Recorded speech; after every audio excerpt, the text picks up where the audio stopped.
también de fisiopatología y semiología. Primero que nada, darles la bienvenida a todos al curso de semiología que se está aperturando el día de hoy. Espero yo puedan aprovecharlo de la mejor manera y tener las mejores expectativas de ese curso. Esto vamos a trabajar a lo largo de las semanas con diferentes docentes, un componente teórico práctico, ¿no? De lunes a viernes vamos a ver el componente teórico, pues es sumamente fundamental que ustedes sinteticen e interioricen algunos conceptos muy importantes antes de pasar a la parte práctica.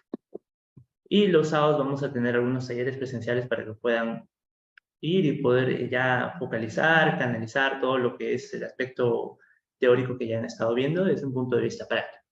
¿Listo? La semiología es así. Si yo puedo pasarme hablando 2, 3, 4, 5, 6 horas frente a ustedes, pero si no llevamos una parte de componente práctico, pues es en vano, ¿no? La idea es esa, es hacer un componente teórico práctico. ¿Cuál es la importancia de la teoría? Como alguna vez me lo dijeron en alguna rotación hospital que he tenido, ¿no? Los ojos no pueden ver lo que el cerebro no conoce. O sea, ¿cómo vas a tú analizar, vas a observar, vas a palpar, percutir a tu paciente si es que no conoces lo que estás buscando? Entonces, para eso es muy importante el componente teórico y es sumamente fundamental que tú tengas interiorizado los conceptos que vamos a ampliar. ¿Sí? Ya han visto con Daniela la parte de historia clínica. Ese es el primer momento, el primer contacto en el cual se extiende. ¿Ya? Lo vamos a llevar de la manera más sencilla posible. Hay algunos términos que quizás algunas veces lo van a confundir y van a ver que es en realidad sencillo de sistematizar. ¿Sí? Esto de ahora en adelante va a ser parte diaria de su vida clínica, pues van a tener contacto con los pacientes absolutamente toda su vida. Y es muy necesario que tengan las bases fundamentales de la semiología, porque sin eso pues no van a llegar a un correcto diagnóstico, ¿sí? O sea, de nada me sirve saber todas las patologías si yo no puedo encontrar los hallazgos clínicos en un paciente, ¿sí? Tú te puedes saber de la información de 1000 libros, pero si tú no sabes cómo buscar eso, pues no vas a avanzar. ¿Correcto? Esa es la importancia del curso, te lo digo de forma introductoria, ya nos vamos a ver en clases posteriores, pero bueno, esta información te lo voy a decir una sola vez. ¿Sí? Bueno, vamos a comenzar entonces, voy a proceder a apagar mi cámara un momento porque vamos a trabajar bastante con la tableta. Les han mandado al material, al aula virtual, un material que está para completar. La idea es que ustedes trabajen de forma activa y no se vayan durmiendo. ¿Correcto? Aprovechenlo al máximo. Vamos a ir viendo los conceptos fundamentales de esta parte. Correcto, vamos a ver. Listo. Ok. Comenzamos entonces. El examen físico. El examen físico va a ser la segunda parte del componente inicial de lo que han visto. Con Daniela, estoy escuchando parte de su teoría, han visto la historia clínica como tal y han visto la anamnesis. Entonces, nosotros de forma práctica y sencilla, solamente para que tengas una idea, ojo, no digo que esto sea, no digo que esto sea 100% aplicable, pero para que tengas una idea práctica. Si tú divides la historia clínica, va a tener dos grandes aspectos, ¿ya? Así, a grandes rasgos. Número uno va a ser la parte de la anamnesis. Con la anamnesis, como yo te estoy explicando, Daniela, tú vas a conocer todo lo que puedas aproximar en un diálogo o en una entrevista con tu paciente. Entonces, entre comillas, hasta ahora la anamnesis resulta subjetivo u objetivo. Haz esa pregunta, ¿no? O sea, si tú conversas con tu paciente, le preguntas qué tiene, cómo se ha sentido, cuál es su molestia, qué es lo que lo trae a consulta, sus hábitos, estilos de vida, como te hablaba Daniela, de dónde viene, etcétera, etcétera. Hasta ahora es un criterio subjetivo, ¿correcto? Porque el paciente te puede mentir, ¿no? No digo que mienta, pero te puede mentir. Durante toda su entrevista vas a entrar en una conversación con él. Vas a empezar a buscar los datos de forma orientada, pero hasta ahora es todo lo que te va a decir el paciente. ¿Ya? Esa es la primera parte de la historia clínica. Entonces, ¿cuál es la segunda parte? Así a grandes rasgos. Siempre quiero que tengas un esquema mental base. O sea, de todo lo que vas a aprender, siempre divídelo en partes. ¿Ya? El segundo elemento que vas a tener va a ser el examen físico. ¿Sí? El examen físico. Y esto, digamos, entre comillas, ojo, entre comillas, no digamos que 100%, va a ser subjetivo u objetivo. Este de acá ya no va a ser subjetivo, sino va a ser objetivo. ¿Por qué? Porque en el examen físico tú ya dejas de entrevistar, escuchar a tu paciente y pasas a un plano más activo. O sea, vas y empiezas a ver, a palpar, a percutir, a auscultar a tu paciente. Y ahí sí se vuelve más objetivo, porque es lo que tú vas a ver, lo que tú vas a escuchar, lo que tú vas a sentir a la palpación, ¿sí? Entonces, a grandes rasgos, la anamnesis es el primer contacto que tienes con el paciente, es un criterio subjetivo, porque el paciente empieza a contar, me siento mal, me duele la cabeza, tengo fiebre, ¿no? Me ha dejado mi esposa, todo lo que te puede decir tu paciente. En cambio, en el examen físico, tú vas a la acción y empiezas a usar todos tus sentidos para poder llegar a obtener más datos, ¿no? En la anamnesis obtienes todos los síntomas del paciente. En el examen físico obtienes los signos del paciente, características objetivas, ¿ya? En primera instancia, entonces, vas a tener este esquema mental. Ojo, ojo, es una parte nada más, es un esquema de grandes rasgos, pero quiero que te lleves esto, ¿sí? Entonces, ya viste anamnesis y historia clínica en la primera parte, ahora vas a ver, profundizar un poco más de lo que es el examen físico. ¿Sí? Entonces, para que te orientes, ¿cuál es el contenido de la clase del día de hoy? Vamos a ver un aspecto de generalidades, porque es importante que conozcas cuáles son los aspectos generales, un poco de qué es el examen físico, cuál es el objetivo, cuál es la secuencia, ¿no? O sea, tú dices examen físico, pero no sabes cuál es la secuencia. El aspecto de la impresión general es la primera pista que tienes en el paciente, ¿no? O sea, todo lo que tus ojos van a ver, y esta es la imagen al costadito, ¿no? O sea, tú tienes que ser muy acuicioso, tienes que ser como un detective en el, en el terreno de la medicina, ¿no? Tienes que ver hasta lo más mínimo. ¿Listo? Entonces, luego vamos a ver el examen clínico a nivel general. O sea, lo que son signos, de características típicas en todos los pacientes. O sea, por ejemplo, funciones vitales, características dolorosas, ¿no? ¿Cuál es la posición, postura que adopta el paciente, ¿no? O sea, tú lo ves echado, lo ves parado, lo ves echado boca arriba, echado boca abajo, ¿cómo lo vas a ver? Todo eso es el examen clínico general. Y en el examen clínico regional ya pasas a focalizar a puntos determinados. Por ejemplo, quiero evaluar cabeza, entonces voy y focalizo en la parte de cabeza. Quiero evaluar cuello, no sé, un paciente con problemas de tiroides. Entonces focalizo el examen físico a la parte del cuello, ¿no? Y así, ¿no? Vamos avanzando poco a poco. Quiero evaluar la parte osteomuscular que van a ver en un capítulo de reumatología. Pues te orientas en la parte de columna y todo lo que son los movimientos biomecánicos que va a tener el paciente. ¿Listo? Entonces vamos de menos a más. Primera diapositiva, entonces, que vamos a ver va a ser la diapositiva de generalidades. ¿Correcto? En la diapositiva de generalidades vamos a ver algunos aspectos, como te digo, clásicos, fundamentales, que vamos a presentar en este experimento. Número 1 va a ser la definición. ¿Qué va a ser el examen físico? Va a ser el acto, realiza un médico, valiéndose solamente de los sentidos y de sus instrumentos. ¿Ya? Entonces vamos entrando en el campo teórico de lo que vamos a ver. Hasta ahora, el examen físico va a ser todo lo que tú puedas hacer solamente con tus sentidos. Ya no le vas a preguntar tantas cosas al paciente, ¿no? Eso ya pasó en la anamnesis. Entonces vamos a usar vista, sus oídos, el tacto, tu olfato, todo lo que pueda utilizarse para que puedas llegar a una mayor obtención de datos, ¿no? Entonces acá tú pasas a la acción, vas a generar un análisis muy acuicioso de todos los elementos que vas a ir. Y a su vez te apoyas en instrumentos, ¿no? ¿Cuáles son los instrumentos, por ejemplo? Tú debes saber lo que tienen todos los médicos, ¿no? Que algunos se lo ponen colgado en el cuello, por ejemplo, ¿no? El estetoscopio. Es uno de ellos, estetoscopio. Ahí lo completas. ¿Qué otro elemento tienen algunos médicos, estudiantes? Por ejemplo, un martillo de reflejos, ¿no? Es un instrumento que te apoya a poder encontrar más hallazgos para ver los reflejos osteotendinosos. ¿Qué más vas a tener? Por ejemplo, un tópico, ¿no? Un termómetro, ¿no? Infaltable.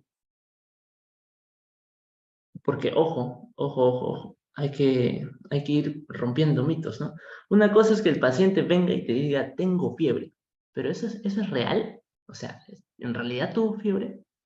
No, en realidad, para decir que tuvo fiebre, tienes que medir su temperatura con un termómetro.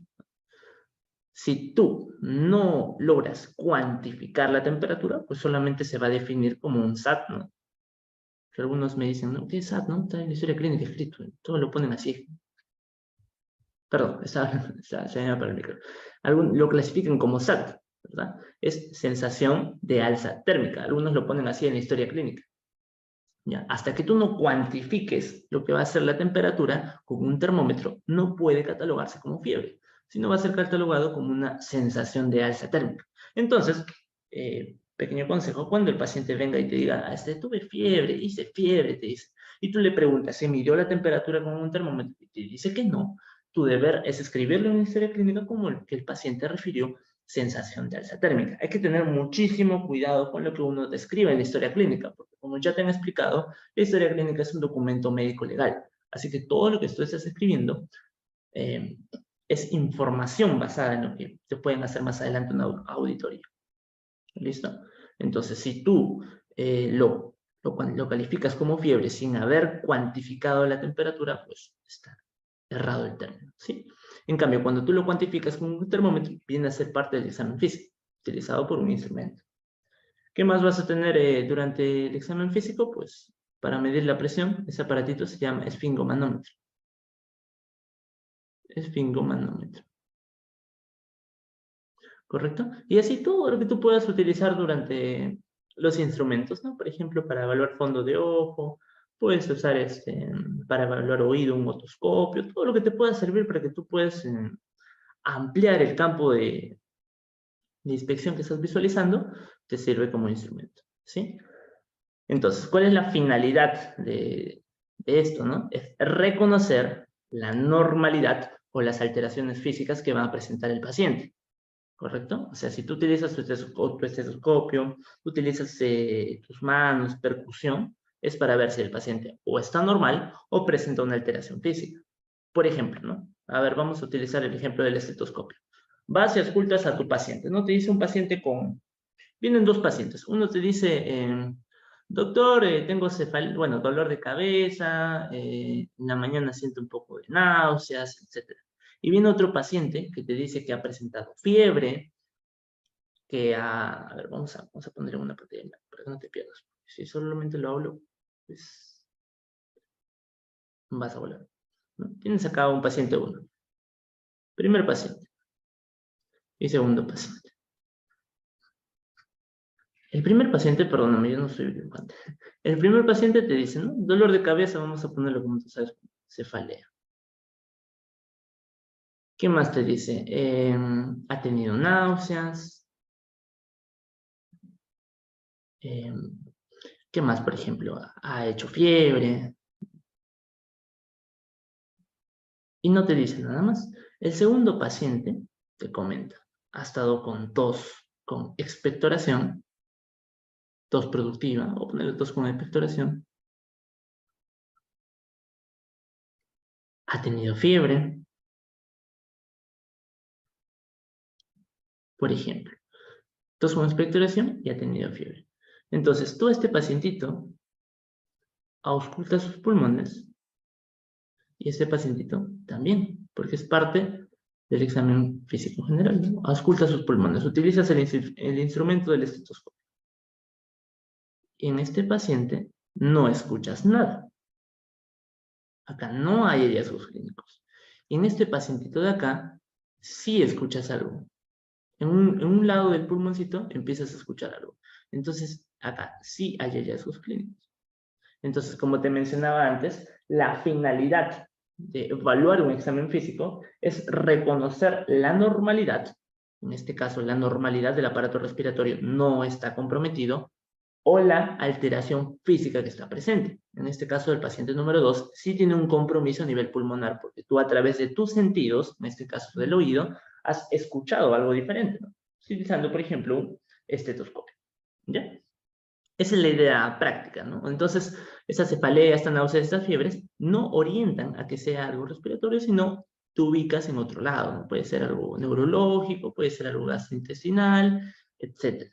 En cambio, en este caso, tos con expectoración, fiebre, más hallazgos clínicos que están presentes en el pulmón, pues te dan una orientación clínica, ¿no? La idea de de poder hacer un examen físico es obtener más datos y así sumar a tu anamnesis, ¿no? Y así encontrar un conjunto de signos y síntomas que se basan en una fisiopatología en común y pues orientarse a un diagnóstico clínico, ¿no? Es sencillo. Continuamos. Entonces, ¿cuál es la meta entonces de describir un examen físico completo? La meta final es poder describir características que van a ser distintivas en tu paciente. O sea, más allá de todo lo que te ha dicho, vas a encontrar más cosas al examen físico. O sea, vas a encontrar, por ejemplo, dolor cuando lo tocas, vas a encontrar, por ejemplo, que sus escleras, o sea, la parte blanca de los ojos, se encuentran amarillas, ¿no? Todo lo que te pueda aumentar y distinguir en características clínicas del paciente, ¿no? Esa es la meta, esa es aumentar el conocimiento clínico que tienes de tu paciente. No solamente lo que te he dicho, sino lo que vas a ver. ¿Correcto? Ahora, ¿cómo se hace un examen físico? Es la pregunta. ¿Cómo se hace un examen físico? Y para eso vas a tener una secuencia y una serie de pasos. ¿Ya? Pues vamos a borrar acá, perdón. Vas a tener una secuencia y una serie de pasos que se va a cumplir en la mayoría de sistemas. ¿Ya? En algunos omites algunos pasos, en algunos los cambias, etc. Pero esa es la base fundamental de un examen físico. Entonces, ¿cuál es la secuencia? Vamos a mover esta barra del Zoom que no me deja escribir.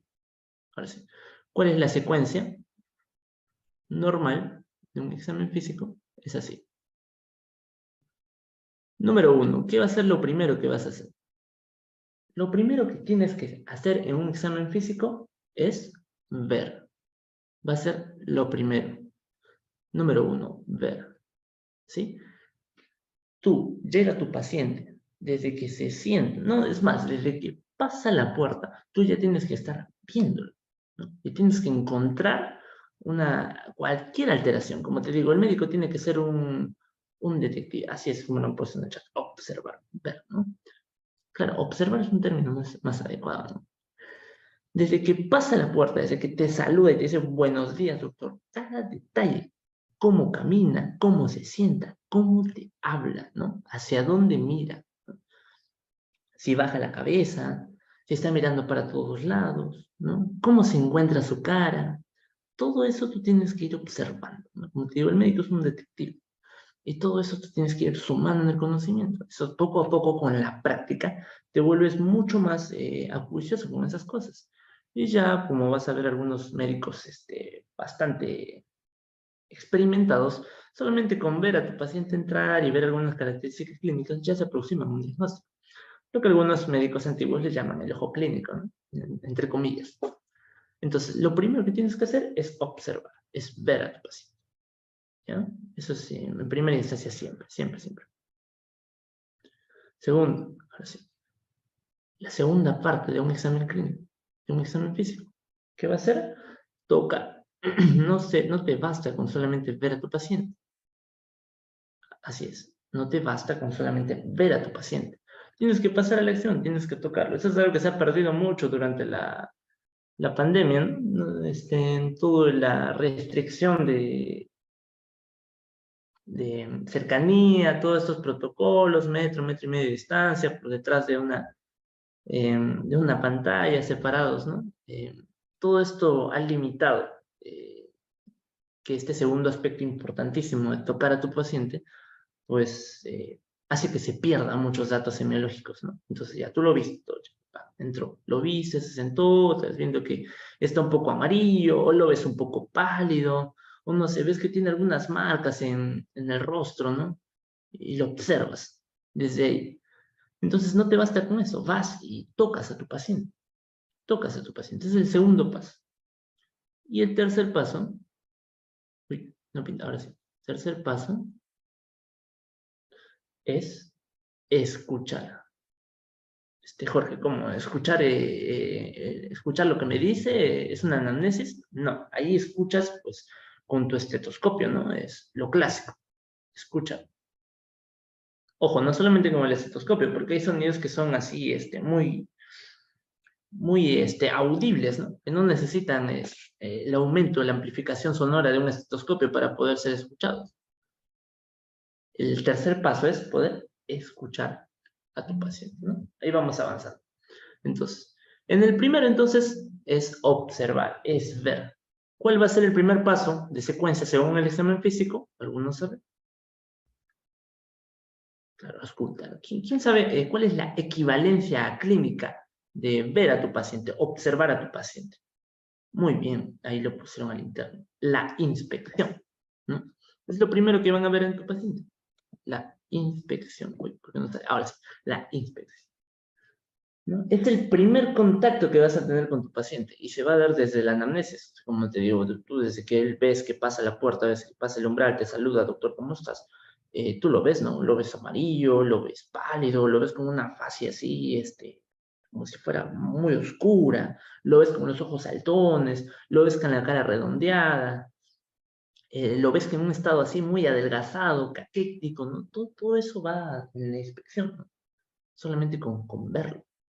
Y se va complementando poco a poco conforme tú vas siendo más acucioso. Ojo, lo primero que estás viendo no te da muchos datos. ¿No? Tú lo estás viendo así a un paciente entrando con ropa, con vestimenta, ¿no?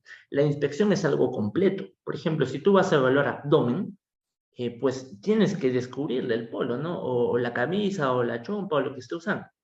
Pues tienes que hacer una inspección verdadera. No vas a decir, ah, pues se le ve gordito, ¿no?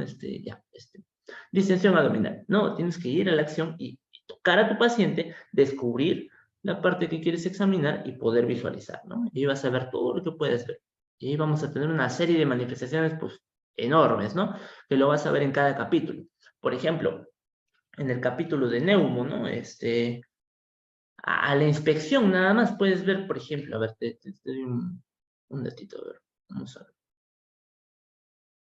No quiero robar el tema de neumo, pero vas a ver así, por ejemplo, tu paciente, ¿no? Es un paciente de acá, y por ejemplo lo ves así como si le hubieran pintado con un plumón azul algunas marcas, ¿no? Como si le hubieran pintado como un plumón azul con unas marcas en la parte torácica. Por ejemplo, eso puede ser circulación colateral a nivel torácico, ¿no? O sea, tú solamente con verlo ya tienes una aproximación, ¿no? Claro, también puedes ver cianosis en su rostro, ¿no? Como están poniendo en el chat. Por ejemplo, a nivel respiratorio, ¿no? A nivel abdominal, por ejemplo, vamos más abajo, la parte de acá. Estamos por acá, este nivel. A nivel abdominal, presencia de algunas marquitas, ¿no? Puedes ver acá algunos puntitos rojos, así. Puedes ver algunas cicatrices, puedes ver presencia de lo mismo que hemos visto en tórax, pero en abdomen, ¿no? Circulación colateral en abdomen. Es cuando hay una congestión venosa, eso por fisiopatología, seguramente lo has visto, y si no, pues más adelante van a andar los temas, de todas maneras, ¿no? Se congestionan las venas y pues lo que normalmente no se ve, pues ahora se ve, ¿no? Puedes verlo en tórax, puedes verlo en abdomen. Solamente con verlo, ni siquiera lo has tocado, solamente con verlo. Claro, por ejemplo, hipertensión importante puede dar, una hernia también, como lo han puesto muy bien, algunas cicatrices o algo tan sencillo, ¿no? Por ejemplo, tú ves, mira, te doy un ejemplo así, rapidito. Tú ves a tu paciente medio amarillo, ¿no? Lo ves medio amarillo así, bien amarillo, con los ojos también así amarillos. Vas, evalúas abdomen, se retira el polo y lo ves así con marcas tipo arañazos, ¿no? Así algo clásico. Y tú le preguntas, así no por curioso, ¿qué le ha pasado acá, no? Y él te dice, no, es que me he rascado, es que me pica mucho, ¿no? Entonces encuentras algo que no te dijo. O sea, el examen físico te ayuda a complementar todo lo que el paciente no te ha dicho. Mira, algo tan sencillo, mira, tú le preguntas, ¿y por qué es arañado? No, no es que me pica demasiado, dice. Tengo mucha picazón en el cuerpo. Entonces tú lo defines como prurito, ¿no? Entonces lo ves amarillo, lo ves con las escleras pintadas, lo ves prácticamente parece un Simpson, y lo ves así todo arañado, ¿no? Entonces ese prurito también comparte un mecanismo fisiopatológico, ¿no? De la ictericia y el aumento de la bilirrubina. ¿Ves cómo solamente con ver complementas todo el punto ya previo que tenías, ¿no? Ojo, por eso te digo la importancia del componente teórico, porque si tú no manejas una buena teoría, pues al momento de ver vas a decir, ah, pues arañado, ¿no? Le picaba, ¿no? No es eso. Y no correlacionas bien los conceptos clínicos. ¿Ves? Por eso por la importancia del componente teórico, ¿no? Que ahora, claro, vamos a ver a grandes rasgos, ¿no? Lo complicado del primer capítulo de nivel general es de que ves todo y a la vez nada. Eso es algo que cuesta admitir, ¿no? Pero ves todo y a la vez nada. No profundizas bien en el término, pero sí les vas dando una introducción a todos los componentes teóricos que vamos a ver más adelante. ¿Sí? Algo así. Te daría un montón de ejemplos, pero pues nos pasaríamos toda la noche acá. Así que vamos a verlo más adelante. Uy, ahí está. Listo. Entonces, como te digo, hay dos tipos de inspección. Ya entrando en el campo descriptivo, ya no tanto en el campo explicativo.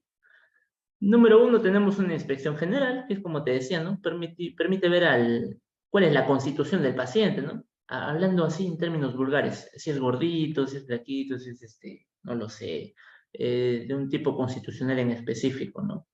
El estado de nutrición del paciente, ¿no? También lo puedes observar, solamente una inspección general.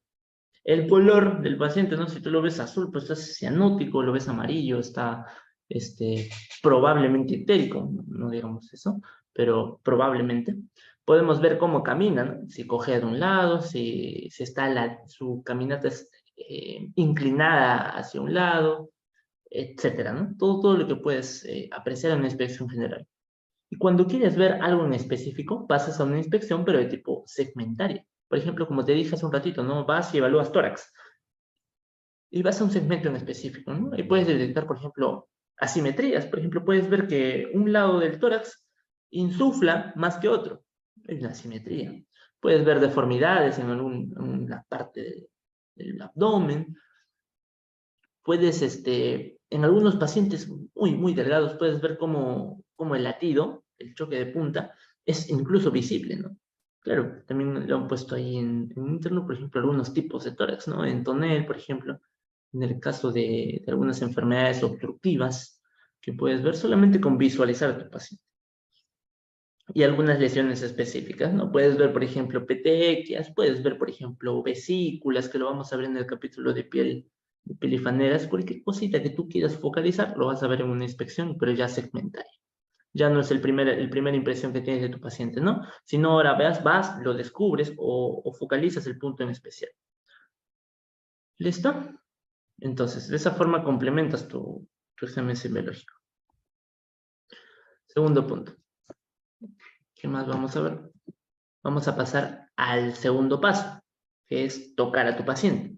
Para tocar a tu paciente lo vas a llamar palpar, palpación. Ahí como está la imagen, pues palpas en un lugar determinado, buscando algo determinado. Ya te lo he dicho. La finalidad es reconocer que esté normal o que hay una alteración física. Te lo he dicho al principio. Entonces tú palpas en un determinado sector. ¿Listo? Entonces es en términos técnicos, es una apreciación manual, porque utilizas tus manos, sobre una región definida a explorar. Y puede ser eh, una apreciación manual, como estamos viendo, entonces se denomina palpación, o puede ser la introducción de uno o más dedos en un orificio natural. Por ejemplo, el tacto, que puede ser, por ejemplo, tacto rectal, tacto vaginal, ¿no? También es parte de la palpación. Entonces tenemos una palpación común y corriente sobre superficies y tegumentos, como la cual usualmente se dice, y puede ser la introducción de uno o más dedos en un orificio natural, por ejemplo, un tacto rectal o un tacto vaginal. ¿Sí? Ahí tienes otro ejemplo de palpación. Entonces, ¿qué puedes evaluar con la palpación? Ahí completa. Número uno, la sensibilidad de la zona que tú estás palpando. ¿No? Esta es la primera exploración. Y sobre todo, no te recuerdes de esto, sobre todo para evaluar sensibilidad, está asociado a esto, a dolor. ¿Ya? No te olvides de ello. Eso está asociado a dolor. Entonces, es la primera exploración que vas a tener. Lo típico de todo paciente, te dice, doctor, me duele, me duele. Entonces vas y le preguntas, ¿no? ¿Dónde le duele? Y te dice, acá al lado derecho del abdomen. ¿No? Entonces vas y tocas a tu paciente, palpas a tu paciente. Entonces evalúas la sensibilidad dolorosa que tiene. Pues, es la primera instancia que vas a tener, la primera exploración. Y sobre todo se asocia a dolor. Ahí vas a encontrar neuralgias o procesos inflamatorios localizados a una zona determinada.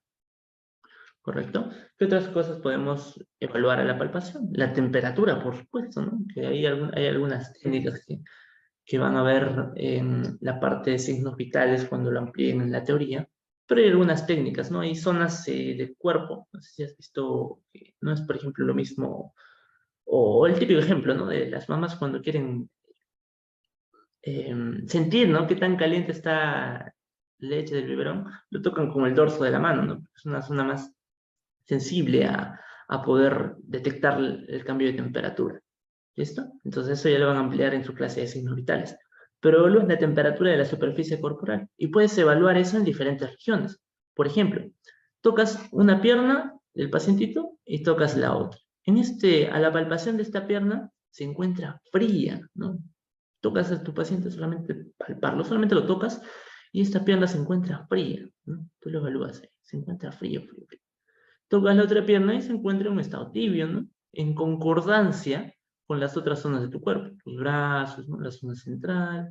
En cambio, esta pierna de acá se encuentra fría. Mira, solamente tocas a tu paciente y lo encuentras ahí. Entonces, esa es una alteración física. Como te vuelvo a repetir, normalidad o alteración física. Este evento de acá es una alteración física. Encuentras a tu paciente con una pierna más fría que la otra. Y tú dirás, no, pues está dormido y se ha descubierto, ¿no? Se tapó todo menos la pierna. Y no es así, ¿no? Puede ser una alteración física producto de una patología que tiene una fisiopatología base, ¿no? Puede tener, por ejemplo, una insuficiencia arterial, periférica, obviamente, ¿no? En esa zona, producto de una obstrucción del calibre del vaso sanguíneo, de la arteria, puede haberse ocluido y pues no generar una adecuada perfusión, un flujo sanguíneo adecuado en la parte de la pierna, en este caso, bueno, derecha, ¿no? Que no podemos ver si está de espaldas o de frente, pero digamos que es la pierna derecha. ¿Y ya? Entonces, ¿no? Solamente con palparlo ya tienes información. Entonces sumas ahí, ¿no? Sumas ahí información, información, información, información. Y ¡pa! Llegas a un diagnóstico clínico. ¿Ves? Temperatura. Vamos con otra. La forma, el tamaño y la consistencia, ¿no? Ese es un aspecto fundamental de la palpación, ¿no? Y es la finalidad más importante en realidad. Y tú palpas, buscas alguna estructura normal y si encuentras algo normal, tienes que saber cuál es la forma de eso que has encontrado, cuál es el tamaño de eso que has encontrado y cuál es la consistencia, ¿no? Por ejemplo, vas ahí tocando a tu paciente por el abdomen y encuentras algo, una masa X, ¿no? Entonces tú con tus manos, vamos a prender mi cámara, ¿no? Para que se pueda visualizar.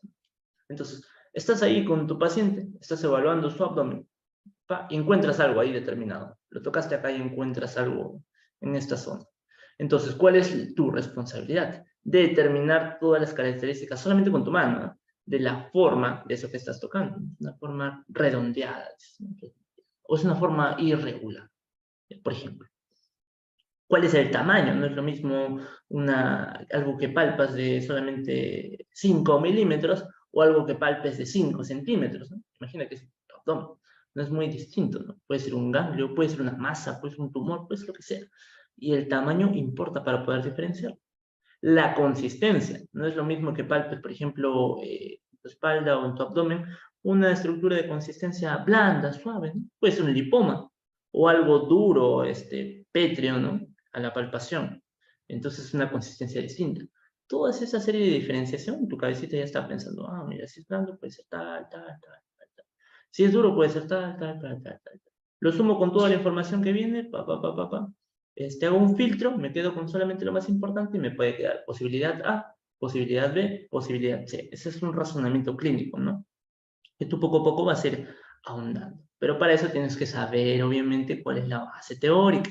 O sea, tienes que saber cómo voy a evaluar a tu paciente, o sea, cómo lo toco, ¿no? Para empezar, ¿no? O lo peñisco, o lo muevo, o lo toco con esto, con el dorso de mi mano. ¿Con qué lo toco? ¿Cómo lo toco? Y para eso la importancia de la parte práctica que vamos a ver. Te vamos a enseñar a lo largo del curso cuáles son los pasos fundamentales para realizar una buena palpación. Entonces, una vez conoces eso, una vez sabes qué cosas buscar, por ejemplo, buscas forma, buscas tamaño, buscas consistencia, buscas temperatura, etcétera, etcétera, pues tu cabecita va a ser mucho más sencillo de que focalices a lo que ya tienes a las patologías que ya tienes interiorizadas conforme vayas estudiando. ¿Correcto? Esa es la idea del curso en sí. Esa es la primera parte, es bastante general. Vamos a apagar nuevamente mi cámara. Ya, ahora sí. Listo. Continuamos. Seguimos en el segundo paso. Ya vimos, ya observamos, ¿no? El segundo paso. Tocamos al paciente. Seguimos en el segundo paso y vamos a seguir tocando al paciente. Pero esta vez con una técnica distinta. Ya no con la palpación, sino con una técnica denominada percusión. ¿Ya? Entonces, es la técnica que pone en vibración los cuerpos elásticos que emiten ondas sonoras. Traducción de todo eso. ¿Ya? Es una técnica semiológica que te permite escuchar sonidos. O sea, tú percutes, es como cuando tocas la puerta, ¿ya? Algo así, percutes alguna estructura. Esa estructura emite un sonido. Si es una estructura hueca, por ejemplo, ¿no? Si es una estructura hueca, emite un sonido distinto a una estructura sólida. No me creas, haz la prueba, agarra una estructura hueca, lo que sea, ¿no? Lo que sea, pero es que es una estructura hueca. Y tócala, no se golpéala. Vas a ver cómo tiene un sonido distinto a que toques algo sólido, algo, una masa, algo que no tenga un espacio hueco dentro. Vas a ver cómo suenan distinto. ¿Ya? Ese es el principio físico fundamental de lo que va a ser la técnica de la percusión. Entonces, tú solamente con ir percutiendo a tu paciente, generas una vibración de los elementos que están en contacto, ¿no? Y esta vibración emite ondas sonoras. Y esta emisión de ondas sonoras se traduce clínicamente. ¿Correcto? Según historia de la técnica de la percusión, según algunos autores, la descubrieron unos monjes que, dice la narrativa, que tenían unos bidones de vino y querían saber hasta dónde estaba el nivel del vino sin necesidad de abrir el barril. Esa es una historia curiosa, anecdótica que lo cuentan ya algunos doctores antiguos. ¿Listo? El nivel de la percusión. Entonces, ¿qué vas a encontrar en la percusión? Puedes encontrar una sonoridad. Esto es lo normal, lo usual. Es un sonido de intensidad fuerte, un tono bajo y que es una duración relativamente prolongada, ¿no? Es un sonido típico, que lo escuchas en estructuras que están llenas de aire. Puedes encontrar un sonido mate, la matidez. Es un sonido de menor intensidad. Ya no es tan fuerte como la sonoridad anterior, sino es de menor intensidad. El tono es más alto, ¿verdad? Y la duración es más breve. Y por último tenemos al timpanismo, que es un sonido más musical, ¿no? Una intensidad mucho más que la sonoridad y la matidez, ¿no? La duración es mucho mayor y la tonalidad se encuentra en un estadio intermedio. Entonces, para que tú me entiendas de qué estamos hablando, vamos a poner un pequeño ejemplo. Por ejemplo, tienes dos pulmones. Bueno, sería mal. Ya, dos pulmones. Este pulmoncito limpio y este pulmoncito de acá ha tenido un derrame pleural. O sea, se ha llenado de agua. ¿Ya? Tuviste una neumonía, tuviste un derrame, se llenó de agua tu pulmón. Ya, chévere, hasta ahí estamos bien. Cuando tú percutes este lado del pulmón, vas a encontrar un sonido normal, pues en base a la sonoridad. ¿Ya? Sonoridad. El pulmón es una estructura llena de aire que también tiene otros elementos. Sonoridad. Cuando tú percutes esta parte superior del pulmón, también encuentras sonoridad. Pero cuando percutes esta zona de acá, ya no vas a encontrar sonoridad, porque lo que antes era aire, ahora está ocupado por agua. Entonces acá vas a encontrar un sonido más seco, de menor intensidad, ¿no? Y de menor duración. Es un sonido mate. Esta es la matidez.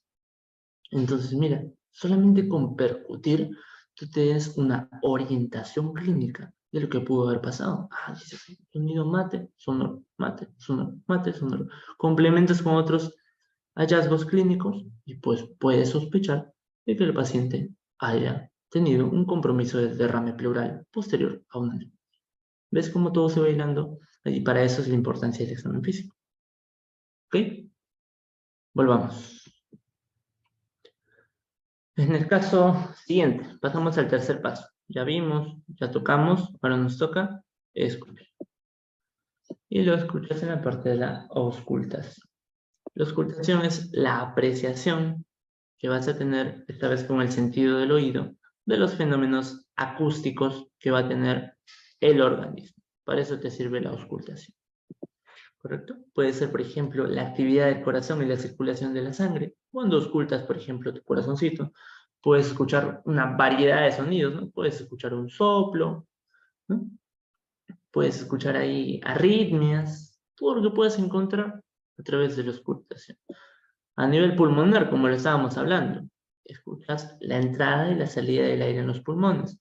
Esto, por ejemplo, no es común escuchar sin un estetoscopio, ¿no? Necesitas un estetoscopio para escuchar la entrada y salida normal del aire en los pulmones. Ahora, si dejas de escuchar esa entrada y salida normal, pues es una alteración física y tienes que orientarte a algo que ha pasado. También me sirve para escuchar el tránsito alimenticio en el tubo digestivo, ¿no? Que lo llaman los famosos ruidos hidroaéreos producto de la peristaltis intestinal. ¿Correcto, muchachos? Hasta ahí. Vamos a pasar a la siguiente diapositiva, si no nos vamos a demorar demasiado. Esta parte es muy importante que lo sepan, pues esta es la base de toda semiología que vamos a encontrar. Por ahí me dicen un ejemplo de timpanismo. El ejemplo de timpanismo es un ejemplo de sonoridad mayor, digamos. A ver, vamos a ver el ejemplo acá. Volvamos al punto de ejemplo anterior. Tenemos nuevamente tus dos pulmoncitos, recuerdas, llenos de aire, ¿no? Llenos de aire. Entonces, para probar esto voy a prender mi cámara. Normalmente la entrada de aire es así, ¿no? Inspiras, botas. Inspiras, botas. Yo obviamente estoy normal, no tengo ninguna patología respiratoria. Pero imagínate un paciente que tenga un proceso obstructivo, un EPOC o una crisis asmática, ¿no? ¿Cuál es el problema en estos eventos, fisiopatológicamente hablando? Hay una obstrucción de los bronquios. Entonces, ¿qué es lo que se evita? La salida del aire. Entonces, si yo soy un paciente con una crisis asmática o EPOC, pues inspiro y tengo dificultades para expulsar el aire, ¿no? Estoy en plena crisis asmática, yo inspiro y me quedo ahí con todo el aire. Entonces, ha aumentado la capacidad del aire que tengo. Oye, ¿qué pasó? Felizmente no he escrito más. Ha aumentado la capacidad del aire que tengo, de lo que era así, y ahora mis pulmones están a tope. Están así reventando, están súper insuflados, ¿no? Por ejemplo, un paciente con EPOC, como hace rato me lo dijeron, tórax en tonel. Tórax está ahí porque el aire no sale, está súper insuflado. Entonces acá hay mayor cantidad de aire. Ya no es una sonoridad normal. Has aumentado aire en el espacio biodinámico que tienes ahí y pues el sonido ahora va a ser de mayor intensidad. Entonces tú percutes y vas a escuchar un sonido más timpánico, ¿no? De mayor intensidad porque eso se ha repletado de aire. ¿Sí? Por ejemplo, un EPOC, en una crisis asmática. En el caso de retenedores de CO2, el proceso fisiopatológico es distinto, ¿no? Parte de la misma base en el EPOC, pero es distinto. Acá el oxígeno y todo el aire inspiratorio, una mezcla de gases, se queda en el pulmón. Sea oxígeno o sea CO2. Entonces, no puedes expulsarlo. Entonces, tú cuando percutes, ¿no? Percutes a tu paciente, el sonido se vuelve más timpánico. Ya no es el sonoro normal, sino lo escuchas más agudo, más fuerte. ¿Ok? Otro ejemplo, te doy otro ejemplo. Imagínate que tú tienes tus pulmoncitos acá y de la nada, no sé, estás caminando por barrios altos, el Callao, San Juan del Gancho, Bayora, y te roban y te meten ahí un cuchillo. Entonces acá hay un ingreso de aire, ¿verdad? Perforas la pleura y hay un pequeño ingreso de aire. Entonces, ya más adelante tú por anato sabes que hay una pleura parietal, una pleura visceral y ahí es donde se acumula la cavidad de aire. Entonces por acá vas a tener coloquialmente dibujado, obviamente no me juzguen, ¿eh? Es didáctico. Vas a tener acá una bola de aire, ¿no? Ingresó aire por la perforación que tenía. Entonces, esta bola de aire va a ser, por ejemplo, un neumotórax. Entonces tú percutes, ¿no? Sigue siendo sonoro, sonoro, sonoro, sonoro, sonoro. ¡Pum! Llegas ahí donde está la lesión. Percutes, obviamente duele. Y vas a escuchar ya no una sonoridad, sino un timpanismo. Porque esa cavidad neumotórax está llena de aire producto del traumatismo que te han hecho. ¿Sí? Son dos ejemplos que vas a tener ahí de este timpanismo. Otro ejemplo de timpanismo, por ejemplo, si tú te percutes en el lado de acá, por ejemplo, en el lado izquierdo, hay un sonido más timpánico, más sonoro. Es porque ahí se encuentra el espacio de Traube, por anatomía que conoces, y pues por la cámara gástrica, ¿no? Está vacía, encuentras un sonido más timpánico que el de lo normal. ¿Correcto? Ah, sí, es espacio de Traube. Claro, si es que no hay esplenomegalia, ¿no? Porque tú sabes que el vaso está para el lado izquierdo y si tu vaso crece, pues tu espacio de Traube desaparece, ¿no? Entonces ya no tienes un sonido timpánico, sino tienes un sonido mate. Eh, Disculpen si algunos los hago hablar un poquito, pero como lo están poniendo por el chat, lo estoy mencionando. ¿Sí? Perfecto. Correcto. De eso vamos a hablar más adelante. Si no me han entendido esa partecita, no se preocupen. Para eso es el curso, ¿no? Paso a paso. Eso es lo bueno de esto, que poco a poco van a ir aprendiendo conceptos. Y para cerrar este concepto, ¿no? Igual la palpación, pues, vas a tener una serie de maniobras, ¿no? Algunos dicen, no, la palpación es monomanual, algunos dicen bimanual, algunos dicen manos superpuestas, algunos dicen manos yuxtapuestas, anguladas, no anguladas. Eso es, técnicas en deslizamiento, ¿no? Se vas deslizando así. Técnicas en tanteo, que vas haciendo lo más perpendicular, ¿no? Algunas veces te apoyas, el peloteo renal. Todas esas técnicas ya vas a ver focalizado en el examen clínico regional en cada uno de estos, ¿no? Ahí vas a tener una variedad y una gama de eventos. ¿Correcto? Entonces vamos a apagar mi cámara para poder continuar. Lo demás que viene ya es más sencillo. Bueno, aquí está una fuente, ¿no? Está uno de los libros, más otras fuentes, pero solamente he colocado uno por espacio, por tema de espacio. La impresión general, entonces pasamos a la impresión general del segundo punto que hemos visto en el contenido, ¿no? La impresión general. Acá, vamos a ver. Número uno, cuando tú ves a tu paciente, es muy diferente verlo en tu consultorio que en tu emergencia. A ver, chicos, se me viene el audio. Se me viene el audio, se me viene el audio. Lo que pasa es que mi micrófono cuando lo toco, se apaga. Ya. La impresión general. Vamos a empezar por el estado de conciencia del paciente. Es muy diferente, como te mencionaba, entrevistar a tu paciente en emergencia que entrevistar a tu paciente en un consultorio. Obviamente cuando viene en tu consultorio, pues te viene mucho más sano, mucho más estable, ¿no? En cambio en la emergencia, pues viene con un estado distinto, ¿no? Puede estar en coma, puede estar en estupor, en cualquier estado que lo cambie, ¿no? Entonces, es como te digo, es distinto. El estado de conciencia lo que va a evaluar va a ser dos cosas. Número uno, la conciencia, es la percepción del mismo, que se puede dividir en dos. Vamos a ponerlo por aquí. Número uno, puedes evaluar el nivel de conciencia o puedes evaluar el contenido de conciencia. Esto lo vas a ampliar cuando lleves neuro. No voy a ahondar mucho porque esto ya le corresponde a otro capítulo. Pero puedes evaluar nivel de conciencia o contenido de conciencia. Jorge, traduce qué es eso, ¿no? ¿Qué es nivel, qué es contenido, qué es conciencia? La conciencia es la percepción, ¿no? Que uno tiene sobre sí mismo y sobre su entorno. Cuando hablamos del nivel de conciencia, estamos hablando del estado de alerta del paciente, ¿ya? De la capacidad de reacción que va a tener el mismo, ¿ya? La capacidad de reacción. Entonces, ahí tú ves si tu paciente pues está, si tu paciente está despierto, si tu paciente está dormido, si no reacciona, si pues ante un estímulo despierta, etc. Ahí vas a ver toda la capacidad de reacción. Y esto de acá, el nivel de conciencia, tiene una base anatomofisiológica. ¿Quién sabe? La capacidad de reacción. ¿Cuál es la base anatomofisiológica del nivel de conciencia? De Jevesim. ¿Qué fue? Volar. Ya, les pongo por acá. Es el sistema activador reticular ascendente, ¿no? El famoso SARA. Entonces, el compromiso a este nivel va a estar... Ah, sí, ahí ya lo pusieron por ahí.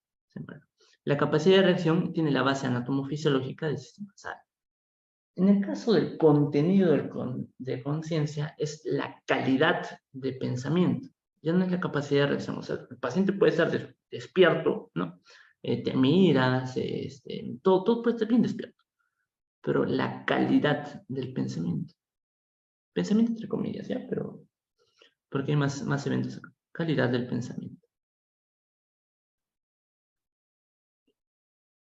¿Cuál es la base anatomofisiológica? Creo que acá me voy a poner un espacio. ¿Cuál es la base anatomofisiológica del contenido de conciencia? Voy a ir poniendo, no se demora mucho, pero si lo ponen por el chat, chévere. El córtex cerebral, la corteza cerebral. ¿Listo? Por acá vemos eso. Entonces, como te decía, cuando tú evalúas el estado de conciencia del paciente, estás en la emergencia y puedes evaluar si el paciente se encuentra en vigilia, o sea, alerta, se encuentra en vigilia, si se encuentra somnoliento, ¿no? En somnolencia, si el paciente se encuentra en un estado de estupor. ¿Qué es estupor, Jorge? Estupor es un estado en el cual tu paciente se encuentra dormido, pero despierta ante un estímulo nociceptivo, o sea, un estímulo doloroso, ¿no? El paciente de acá se encuentra dormido, pero tú le generas un estímulo doloroso, que ya en su clase van a ver cuáles son los tipos de estímulos dolorosos. No es cualquiera, no es pellizcarlo, no es golpearlo, ¿ya? Sino establecer puntos específicos, pero despierta con un estímulo nociceptivo. Y en el último estado, pues, de los pacientitos es estado de coma, ¿no? Que no va a despertar así tú generes un estímulo doloroso. Estas cositas de acá evalúan el nivel de conciencia, porque es el estado de alerta del mismo. Cuando evalúas contenido, evalúas otros eventos, por ejemplo, atención, memoria, aprendizaje, todos estos eventos del contenido de conciencia, ¿ya? Pensamiento, todo ello, ¿sí? Otro aspecto dentro de la impresión general. Como te dije, me había pasado, ya no importa. ¿Qué más vamos a ver? La actitud o postura del paciente. ¿Es la actitud o postura? Apúntalo aparte porque se me fue. Apúntalo aparte porque escribirlo va a ser demasiado. Va a ser la relación armónica de los segmentos corporales. ¿Ya? Te lo repito. Relación armónica de los segmentos corporales. O sea, ¿qué es eso? Entonces, no es lo mismo que yo esté sentado frente a tu consultorio y pues me siento así normal. A que esté así, ¿no? Así, o una postura así, o estoy agachado, flexionado sobre mis rodillas, ¿no? O estoy así, apoyado mis manos sobre mis muslos y estoy con la mirada hacia adelante, respirando profundo. Esa actitud, esa postura va a ser la relación que van a tener las estructuras corporales en relación a las mismas, ¿ya? Como te digo, no es lo mismo que yo me sienta así tranquilo a que me siente con esas dificultades. ¿Listo? Entonces, ¿qué ejemplos tenemos acá? Vamos a poner el otro slide, perdón, para que puedan calcular el espacio, ¿sí? Si no, me voy a pasar. Como te decía, la actitud o postura, ¿qué es? La relación armónica de los segmentos corporales. Cuando la relación es normal, eso es importante que lo sepas porque vas a ver tu historia clínica, tu formato de historia clínica, y te van a poner ahí actitud del paciente. Y tú vas a decir, ¿qué pongo acá? ¿Qué demonios pongo? ¿Pongo normal? ¿Pongo algo? ¿Pongo ¿qué pongo? No? ¿Pongo anormal? Etcétera. Cuando la actitud o postura del paciente es normal, le llamo actitud compuesta. ¿Ya? Actitud compuesta. Cuando la postura no es normal, o sea, todo lo que no sea normal, todo lo que no sea compuesta, pues le denomino según la alteración que tengo, ¿no? Entonces, normal versus y todo lo que pueda pasar acá. 1, 2, 3, 4. O todo lo que pueda haber. ¿Ya? Por ejemplo, puede haber una postura de ortopnea. ¿Qué es una postura de ortopnea? Un paciente que no puede echarse de forma completa, sino tiene que dormir sentado. ¿A qué me puede orientar esto? Pues un montón de patologías, ¿no? Por ejemplo, una insuficiencia cardíaca puede cursar con ortopnea. Puede haber, por ejemplo, una posición genupectoral. Genupectoral. Esta posición genupectoral es, por ejemplo, la posición maometana, ¿no? Como le llaman algunos pacientes, ¿no? O sea, tú tienes a este pacientito, ese es el suelo, está acá de rodillas y está apoyado sobre sus brazos, ¿no? Yo no sé, ya, pero algo así. La posición maometana, ¿no? Pues, posición de plegaria, como me han puesto en el chat, ¿no? Posición genupectoral. Esto, por ejemplo, un derrame pericárdico tan intenso, pues adoptan esta posición. Tú lo encuentras así. Varías, ¿no? Ese evento. Posición genupectoral. Otra posición, alguna posición dolorosa, ¿no? Posición antálgica.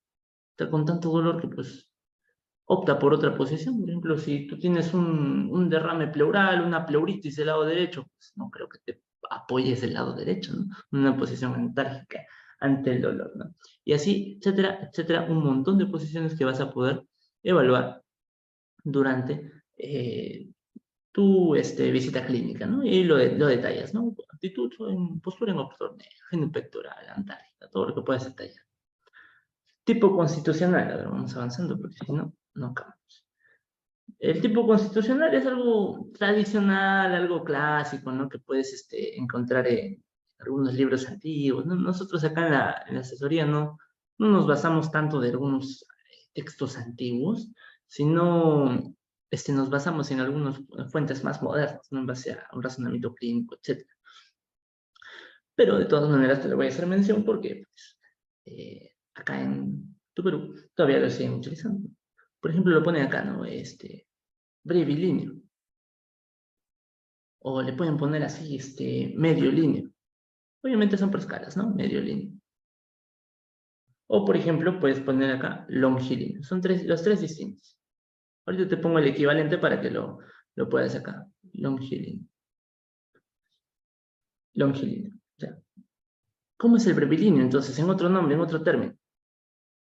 Este de acá, longilíneo, le vas a llamar el famoso pícnico, ¿no? El brevilíneo, el famoso pícnico, el que es así, gordito, bajito, con un cuello corto, ¿no? El famoso pícnico. No quieres llamarle brevilíneo, no quieres llamarlo pícnico, llámalo macroesplácnico, ¿ya? Para que te luzcas, en unos tonos. Macroesplácnico. ¿Ya? Entre paréntesis, el pícnico. Listo. En el caso del mediolíneo, es el normoesplácnico, ¿no? Tipo constitucional atlético, normal, que ni tan delgado, ni tan gordito, ¿no? Normoesplácnico. Normoesplácnico. Y pues por lógica, ¿no? Sencillo, ¿no? Si este es macro, esto es normo, este de acá es micro, esplácnico. Y es el famoso, leptosómico, ¿no? Asténico, pues es un tipo constitucional delgado. Eso seguramente se han escuchado, no tengo que andar demasiado. Un paciente delgado, ¿no? Tipo constitucional, para que lo puedas colocar. El decúbito, el decúbito. ¿Cómo poner ahí decúbito, no? Cuando el paciente se mueve, pues decúbito activo. El paciente no se mueve, decúbito pasivo. No tiene movimiento. Por ejemplo, un paciente en coma. Cúbito activo, decúbito pasivo. Ya, Jorge, mi paciente se mueve, solamente me lo dejo ahí. Pues depende, ¿no? Puede ser decúbito activo de dos formas. Puede estar ahí de una forma en específica, sea por dolor o por lo que sea, entonces le llamo decúbito activo preferencial. Preferencial. Entonces, un paciente normal, que no está común, así que si, por ejemplo, en la actitud postura normal le llamo compuesta, de cúbito activo, indiferente. ¿Ya? Si le ponen ahí de cúbito activo indiferente, no significa que el paciente se bota o no te haga caso, ¿ya? Si lo lees por ahí en una historia clínica y lees indiferente, no significa que se ha botado. Significa que está en un estado normal, de cúbito activo, indiferente. No hay mayor problema ahí. En cambio, si está de cúbito activo, pero en una posición específica, es de cúbito activo preferencial. En el caso del decúbito pasivo, está en una posición obligada, ¿no? Producto de un coma, de alguna alteración del estado de conciencia. ¿Sí? Y en base a eso también puedes hablar de más cosas. Como te digo, puedes hablar un montón de cosas según lo que veas. Lo encuentras boca arriba, de cúbito dorsal. Lo encuentras boca abajo, de cúbito ventral. Y eso también es propio de algunas patologías. Por ejemplo, algunos pacientes con pancreatitis, ¿no? Se tienden a colocar de cúbito ventral. Entre paréntesis, boca abajo. ¿Ya? Por ejemplo, un paciente con distensión abdominal, ves ahí todo su abdomen inflado, ¿no? ¿Tú crees que se va a poner boca abajo? No, no, ¿verdad? Pues su estómago está todo inflado. Está con distensión abdominal. Entonces adopta una posición de cúbito dorsal. Ahora, también puedes tener, eso lo apuntas acá ya, cúbito dorsal, de cúbito ventral, y también puede ser de cúbito lateral.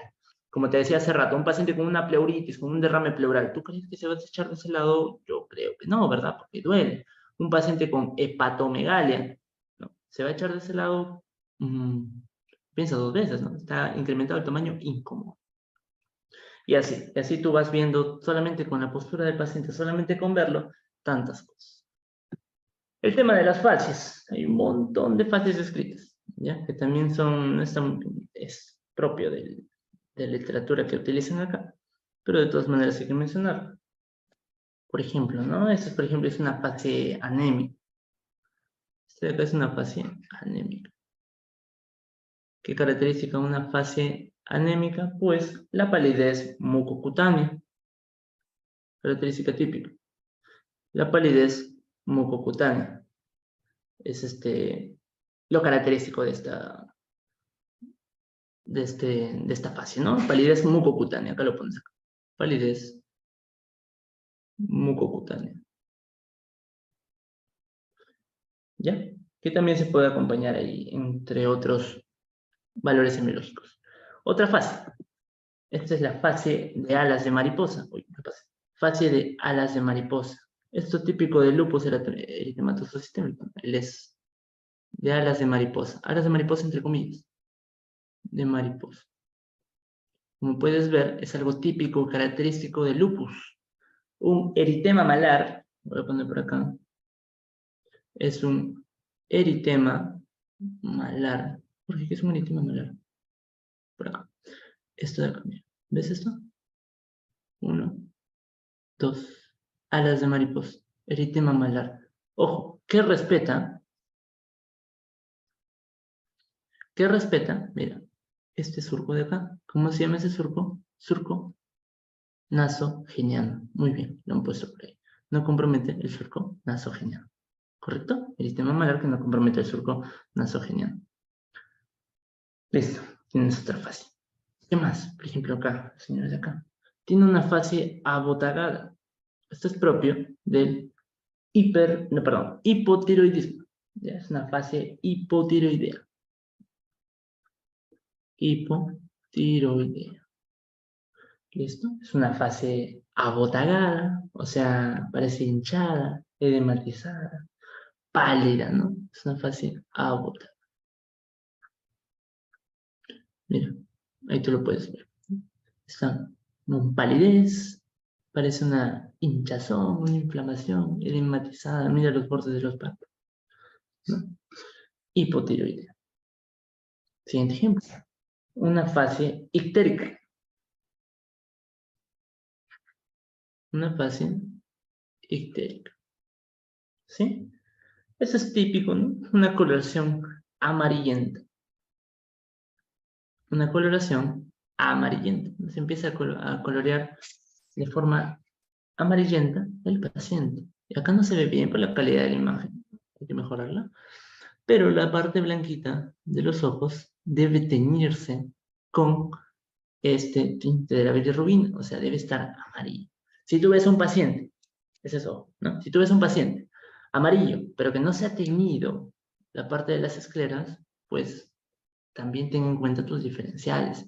Y un diferencial típico para la ictericia es un diferencial típico para la ictericia es la hipercarotinemia, en la cual el paciente también está amarillo medio anaranjado por exceso de caroteno, pero no se tiñen las escleras. ¿Ya? Fascicteria. ¿Qué más se tiñe? El paladar duro, por ejemplo. Por eso también le dices al paciente que abra la boca, ¿no? Cuando tú le evalúas al ictérico, le pides que abra la boca, que saque la lengua, para que tú puedas evaluar más elementos, ¿sí? Las fases, ya, chicos. Si no, vamos a acabar. Esto es bastante. ¿Correcto? Listo. Entonces, vamos a ver. Pasamos. El examen clínico general, entonces. El examen clínico general tiene la parte que todos comparten, que son los signos vitales y la parte dolorosa. En signos vitales, pues esto ya seguramente lo conoces y lo vas a ampliar en tus talleres, pero te lo voy a hacer una mención súper rápida. Esto ya pues lo pasamos a ti, porque es algo que tú ya sabes.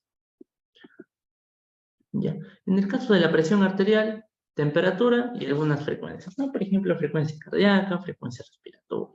¿Qué más nos falta ahí? El pulso, ¿no? Y lo que está ahora de moda también, pues la saturación de oxígeno. En el caso de la presión arterial, ya lo vas a ver con los talleres, no hay mejor forma de aprender presión arterial que midiendo la presión. ¿Ya? Eso no te olvides jamás. Si yo te haga 4 horas teóricas de presión arterial, tienes que practicar para poder hacer la medición correcta. ¿Sí? ¿Cuál es el principio físico de eso? Si quieres te explico un poquito. El principio físico es el siguiente, ¿no? Por ejemplo, por acá tú ves a la arteria con un flujo normal, ¿no? Por ejemplo, acá, perdón. Ves a la arteria con un flujo normal. Fluye, fluye, fluye. Todo esto fluye normal. El flujo normal. Entonces, poco a poco, esta zonita de acá, que es la zona del esfigmomanómetro, el brazalete del esfigmomanómetro, empieza a ser insuflado. Entonces empieza a ser llenado de aire. Y poco a poco, mira, el flujo sanguíneo, acá pasaba normal, acá el flujo sanguíneo empieza a disminuir. Entonces es por la insuflación y por la compresión que se ha hecho ese nivel, hasta que llega un punto en que ya no pasa nada. La sangre se queda atascada porque has ocluido el flujo arterial del brazo. ¿Ya?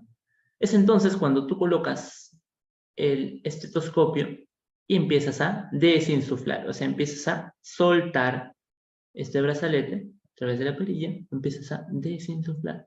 Y poco a poco esta oclusión de la arteria empieza a liberarse. Y va a haber un punto en el cual la sangre empieza a pasar. Y cuando empieza a pasar, va a empezar a retornar a la normalidad. Por ejemplo, acá. Y al final llega, ¿no? Y desinsuflas todo. Ahora, ¿por qué demonios suena? ¿No? Esa es la pregunta del millón. ¿Por qué suena? ¿No? Y eso tiene un principio físico muy chévere. Exactamente, lo han puesto por ahí. Así, el tema de los flujos, ¿no? Un principio físico, sustentado.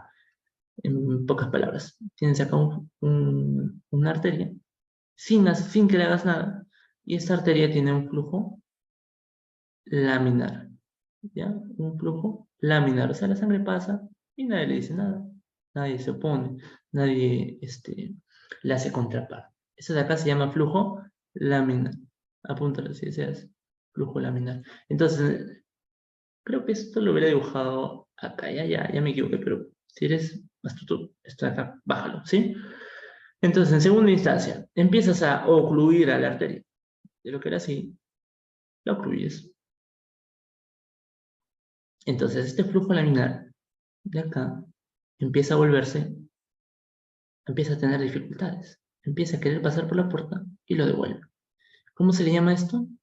Flujo. Ya no se llama flujo laminar, sino como lo he puesto por ahí, flujo turbulento. ¿Ya? Turbulento. Entonces, este flujo turbulento es lo que empieza a sonar. Cuando no hay algo que lo pone, el flujo laminar y no suena. Pero cuando el flujo es turbulento, empieza a chocar con las paredes del vaso sanguíneo, empieza a mecharse. Entonces, cuando tú colocas el estetoscopio acá, lo que vas a escuchar es este golpeteo de la sangre. Algo así como cuando tú, no sé si alguna vez has jugado, si es que tienes infancia, has abierto el caño y has puesto tu dedo para tapar el caño mientras está abierto, ¿no? Entonces, ¿qué estás generando ahí? Un flujo turbulento. Y vas a ver cómo la presión aumenta. ¿Ya? Es el típico ejemplo que te puedo dar. Entonces empieza a ser un flujo turbulento. Entonces, tú empiezas a desinsuflar poco a poco. Al principio empiezas a escuchar el flujo turbulento. Y eso es un ruido Kolokov, ¿no? Empieza a golpear. Tup, tup, tup, tup, tup. Y mientras se va desinsuflando, poco a poco, esto va retornando a la normalidad. ¿Ya? El flujo turbulento se vuelve nuevamente laminar. ¿Ya? Poco a poco se va volviendo laminar. Entonces dejas de escuchar. Primer ruido de Kolokov hasta el último ruido. Es el principio biofísico que te explica por qué falla, ¿ya? En el caso de la presión arterial. Es como para llegar a semiología, más allá del método que te lo van a explicar en la práctica, tienes que recordar todo lo que viste anteriormente, ¿ya? En el caso de la temperatura, para no demorarnos demasiado, pues es un valor de signo vital cuantificable, recuerda. Cuantificable, ¿ya? Si tú hablas de fiebre, en este caso, hablas de un valor cuantificable que tiene su principio fisiológico en los núcleos del hipotálamo, ¿ya? No es lo mismo fiebre, por ejemplo, que hipertermia. Esto ya lo vas a ahondar, es tarea para tu caso. Pero es un valor cuantificable, ¿no? Y eso es muy importante. La fiebre es algo común, sumamente común en los pacientes que recibes. Entonces la temperatura es algo que sí debes saber. Y pues en la parte de la parte práctica también, si es que uno no sabe medir la temperatura, también vamos a ver una capita de signos vitales para que puedan conocer, ¿no? Porque la idea es esta, ¿no? La idea es que el curso te enseñe todo lo básico y necesario antes de que vayas y des un salto al hospital y pues te pierdas un poquito, ¿no? Sin que nadie te dé una guía adecuada. Recuerda, cuando el paciente te dice de forma subjetiva nada más, ojo, cuando el paciente te dice de forma subjetiva solamente que sintió que tenía fiebre, creí que tenía fiebre, ¿cómo se denomina? Sensación de alza térmica, y así lo pone, SAT, ¿ya? No vais a ver SAT, vas a pensar sistema de administración tributaria, ¿no? En la historia clínica va a ser sensación, de alza térmica, ¿ya? La temperatura es cuantificada. Los valores ya, ahondar en eso es algo más sencillo, ¿no? Mejor damos pie a hablar de los puntitos, cuantificado. En el caso de las frecuencias, pues las típicas, ¿no? Tienes la frecuencia respiratoria o tienes la frecuencia cardíaca. Esto es fundamental a nivel de semiología. Por ejemplo, en el aparato respiratorio, ¿no? Cuando veas la parte del capítulo de neumo, esto importa mucho, ¿no? No es lo mismo un paciente que está respirando normal a un paciente que está respirando de forma más agitada. Y ojo, te doy un spoiler, ¿no? No es lo mismo que tu paciente respire agitado, pero una agitación superficial, o sea, superficial, ¿no? A que un paciente que respire de forma rápida y amplia, ¿no? Está agotando. Son dos cosas distintas, ¿ya? Taquimia, polimnia, perfecto. Están poniendo muy... Qué bueno que estén espíritus. Taquimia, polimnia, son cosas distintas. Entonces la frecuencia puede aumentar, puede disminuir, y también la amplitud. Y eso ya lo vas a ver en neumo, ya no te spoileo más. En el caso de la frecuencia cardíaca, caso de los signos vitales, ahí escuchas también, ¿no? Taquicardia, bradicardia, eso es importantísimo también. Tú vas haciendo integración clínica. Tienes un paciente hipotiroideo que tiene problema A, problema B, problema C, problema D. Lo ocultas y lo escuchas bradicárdico. Tú te dirás, ¿la bradicardia entonces es por otra cosa o es por su hipotiroidismo? Ya tienes que definir. Entonces tú lees sobre hipotiroidismo y dices, ah, mira, parte del hipotiroidismo incluye la disminución del metabolismo basal, incluye también la disminución de la frecuencia e intensidad de los ruidos cardíacos. Bradicardia. Cursa con tu cuadro clínico, cursa. Hace razonamiento clínico, vas viendo. Ahora, tienes un hipotiroideo taquicárdico, es como que no cuadra mucho con el paciente del libro, ¿no? O sea, tú tienes que tener un esquema un esquema de paciente, según enfermedad. Y si tu paciente está taquicárdico y tiene como base el ser hipotiroideo, pues como que algo no va bien, no cuadra mucho. Entonces, o tiene algo más, o algo se está solapando, ¿no? Tienes que ver esas cositas. Esa es la idea de jugar. La medicina es súper bonita porque es un arte de razonamiento sumamente extensivo. Para eso tienes que tener en cuenta muchas cositas, ¿sí? La parte de frecuencia respiratoria y la parte de frecuencia cardíaca. Cuando hay un aumento, tienes, por ejemplo, taquipnea, el aumento superficial, y en el caso de acá, bradipnea. Y puedes sacar el cardíaca de cuando ¿no? Taquicardia, estoy escribiendo ya, estoy demorando mucho. Taquicardia y bradicardia. Lo pones bonito. Taquicardia y bradicardia. En el caso del dolor, este es el otro aspecto que estamos viendo y es el fundamental, ¿no? Pero tú dirás, el dolor es subjetivo, ¿no? Tú dirás, me duele y punto. ¿Cómo lo evalúo? Acá hay una escala visual analógica. El dolor también tiene mucho componente y eso no quiero andar demasiado porque lo vamos a ver en la clase que vamos a tener el día miércoles. Esa es la escala visual analógica del dolor y es un parámetro que se acerca a una cierta objetividad de cuantificar cuánto dolor tiene. Porque no es lo mismo que yo esté así tranquilo, sentado, ¿no? Y me duele, no sé, me duele el tórax. Y me preguntan, no, del 1 al 10, ¿cuánto te duele? Yo digo 10. Estoy sentado hablando, dedicándote clases, o sea, no tiene sentido, ¿no? Una cosa es lo que te dicen, otra cosa es lo que puedes ver, apreciar. Y para eso está la escala visual analógica del dolor, que te ayuda de forma subjetiva. ¿Qué más vas a visualizar en la parte de dolor? Pues algo que ya seguramente te ha mencionado Daniela, y lo vamos a ampliar más adelante, ¿no?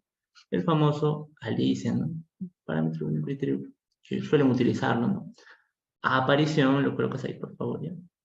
Aparición, localización, intensidad, características, irradiación y atenuantes y o agravantes, ¿ya? Aparición, ¿cómo aparece en tu cuadro?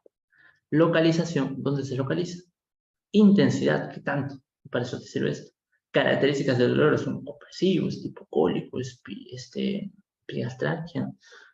La irradiación, si empieza acá y se va a la derecha, si se irradia hacia la zona lumbar. Atenuantes, si calma con un analgésico, si calma cuando me echo, si se incrementa cuando me levanto, etc. Atenuantes y agravantes. Ya, listo. Pasamos entonces, este es el tratamiento del PECTES. Y pasamos a la diapositiva final, ¿ya? La diapositiva final solamente es para cerrar la idea de todo lo que podemos evaluar en un examen clínico, ¿ya? Ya para no demorarnos demasiado, pasa el tiempo. Entonces, esta parte de acá evalúa a nivel distintivo, ya no es solamente todo lo que tienen los pacientes, sino es una serie de elementos que nosotros tenemos que ver. Obviamente no vamos a ver todo eso porque pues nos demoraríamos una vida, ¿ya? Pero lo que sí quiero que sepas es todo lo que tienes que evaluar, ¿ya? Por ejemplo, vamos a jalar una flechita y vamos a poner en el paciente. Número 1. Por acá, número 1. Que tienes que evaluar, por ejemplo, acá este pacientito, la piel, ¿ya? La piel no viene sola, la piel y sus anexos, ¿ya? Por ejemplo, las uñas, todo eso. Piel, anexos y también el tejido celular subcutáneo. Así le ponen, tejido celular subcutáneo. Con la piel, evalúas lo que es temperatura, sequedad, humedad, elasticidad, el color de la piel, si se encuentra itérico, si se encuentra pálido, si se encuentra cianótico, ¿ya? Si tiene algunas alteraciones físicas anormales, por ejemplo, manchas, pues, vitiligo, telangiectasias, ¿no? Equimosis, petequias, eritemas faciales, eritemas palmares, etcétera, ¿ya? Todo eso lo vamos a ver en el capítulo de piel general, tranquilo, ¿no? No te asustes, ¿ya? Eso es lo que tienes que evaluar. En el tejido celular subcutáneo, la distribución, ¿no? Por ejemplo, un paciente con diabetes, hay una fisiopatología, ¿no? Hay un consumo de proteínas, se encuentra adelgazado. O sea, la distribución es distinta a un paciente con obesidad, cuyo tejido celular subcutáneo está ampliamente distribuido, ¿no? Si hay también presencia de edemas, en este caso, eso también se evalúa en el tejido celular subcutáneo. Distribución, edemas, ¿ya? No pinta, ya.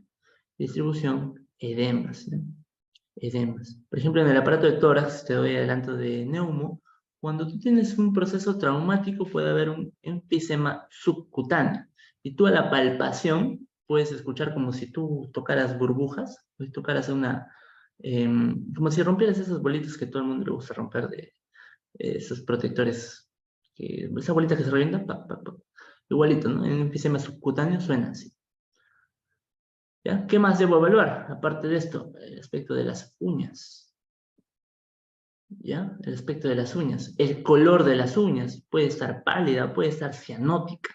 Puede ser las uñas en forma de vidrio de reloj, ¿no? Dedos hipocráticos, por ejemplo. Eso también lo vamos a ver, ojo, en el capítulo de piel y faneres. ¿Ya? Pero te lo voy adelantando. Puede haber coiloniquia, platoniquia en pacientes con anemia, ¿no?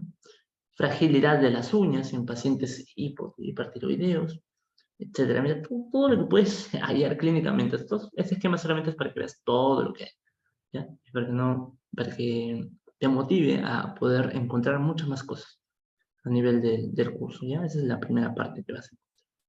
¿Qué más puedo ver? Por acá, un color. Obviamente no te estoy señalando todo porque, pues, eso lo vamos a ver en su respectivo modo, ¿ya? El sistema osteoarticulo muscular. Es otro que puedes evaluar. Sistema osteoarticular muscular.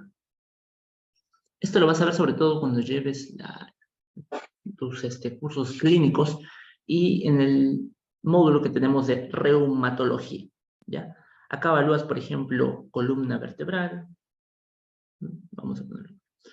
Acá evalúas columna vertebral. Ahí el encargado del módulo te va a enseñar cómo evaluar una columna, puntos dolorosos, ¿no? Columna vertebral. Muy común, ¿no? Aquí no tiene un familiar que tiene lumbalgia, por ejemplo, dorsalgia. Columna vertebral. Muy común, ¿no? ¿Quién no tiene un familiar que tenga dolor articular, ¿no? Las articulaciones a nivel general. Dolor muscular también. Tienes que saber todo lo que das. Y en base a eso también el tratamiento, como te explicaban hace rato. La tonicidad muscular, si hay atrofia muscular, la conservación de la fuerza muscular, etc. ¿Ya? ¿Qué más voy a ver? A nivel del sistema linfático, ¿no? También tienes que recordar esto. Sistema linfático. Todo lo que puedes ver en este examen. Sistema linfático. ¿Ya? En el sistema linfático vas a ver pues lo que son adenomegalias, adenopatías, o sea, los ganglios crecen y puedes encontrar consistencia, si son movibles, dónde se encuentran, cuántos son, todo se lo vuelve el sistema linfático. ¿Qué más podemos encontrar en el sistema regional? Cabeza, por ejemplo acá, ¿no? Eso lo vamos a ver también en un capítulo. Cabeza, ¿no? Si es normocéfalo o si es microcéfalo, ¿no? Por ejemplo, una hidrocefalia, la cabeza crece, ¿no? No es normocéfalo. Es megalocefalia o microcefalia en algunos casos por otras patologías. Ves acá la parte de los ojos, en el aparato regional. Ojos. ¿Listo? Por ejemplo, ¿qué puedes encontrar en ojos? ¿No? Si es exoftalmo, por ejemplo, el paciente hipertiroideo, sus ojos empiezan a protruir de la cavidad, ¿verdad? En el paciente hipertiroideo. Los ojos. ¿Sí? Si son exoftalmos, si son enoftalmos, de lo que te dije, lo contrario, ¿no? Los ojos, en vez de protruir, se meten más en estadios graves de deshidratación en un paciente pediátrico. ¿Ya? También puedes ver pestañas, también puedes ver párpados, puedes ver conjuntivas, puedes ver las pupilas, ¿no? La agudeza visual, puedes evaluar acá nariz, puedes evaluar oído, ¿ya? Todo lo que puedes ver. Puedes evaluar oído, puedes evaluar acá nariz también. Eso solamente en cabeza, ¿eh? Eso lo vamos a ver en un capítulo aparte. No te preocupes, no te asustes. ¿Ya? Todo eso. La boca. los labios, la lengua, la mucosa, los dientes, el paladar, ¿no? Todo lo que puedes apreciar. Terminamos con cabeza. También puedes ver la parte del cuello. En un paciente con problemas de tiroides, por ejemplo, un bocio, ¿no? Tienes que hacer examen físico de cuello. Obviamente, vas y palpas. Aparte de lo que ves, vas y palpas, ¿ya? El cuello. Si se encuentra desviado, si hay ingurgitación yugular, que eso lo vas a ver en el capítulo de cardio. Todo ello. En pacientes mujeres, ¿qué evalúas también? Glándulas mamarias. Ya, no te olvides de eso. En damas.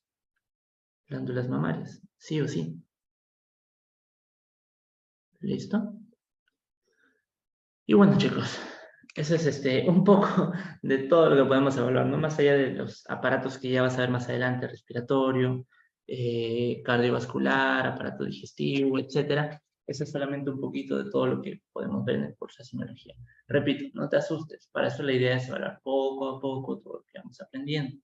Ahora solamente has visto una introducción, como te digo, semiología general se ve todo y a la vez nada. Eso es un poco frustrante, pero para que tengas un panorama general de todo lo que hay, ¿sí? No te olvides de esas cosas importantes. Bueno, chicos, eso es todo por mi parte. Si tienen algunas preguntas, yo encantado de resolverlas. Y si no, pues nos estaríamos viendo en la próxima clase. ¿Sí?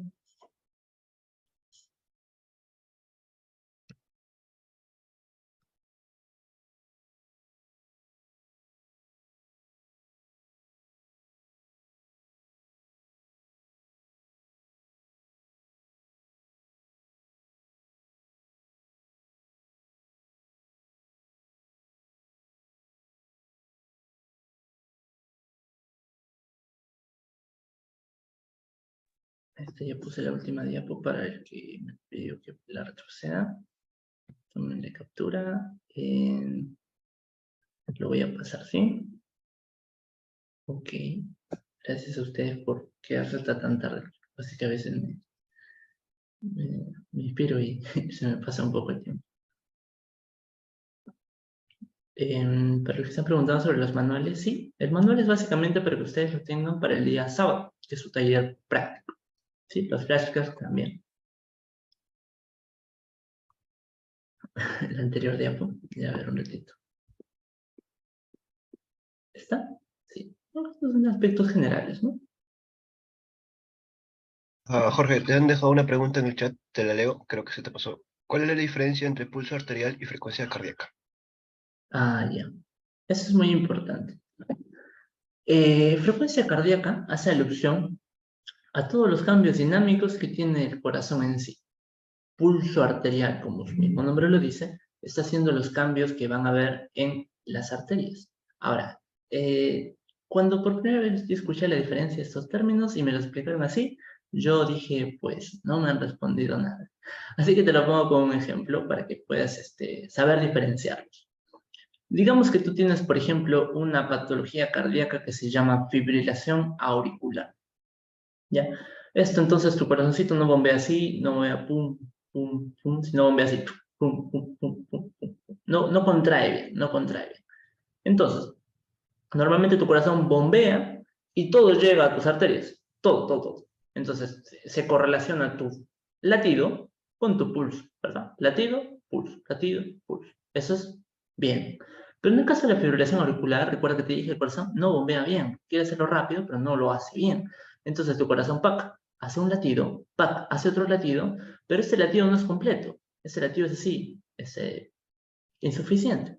Entonces, ese latido no llega a representarse en tu pulso arterial periférico a nivel radial, por ejemplo. Entonces, tú tienes un desfase entre uno y otro. O sea, tienes más latidos que pulsaciones. Y eso tiene un nombre que si deseas lo buscas porque es algo que ya vas a aprender en cardio, pero te lo dejo de tarea desde ya.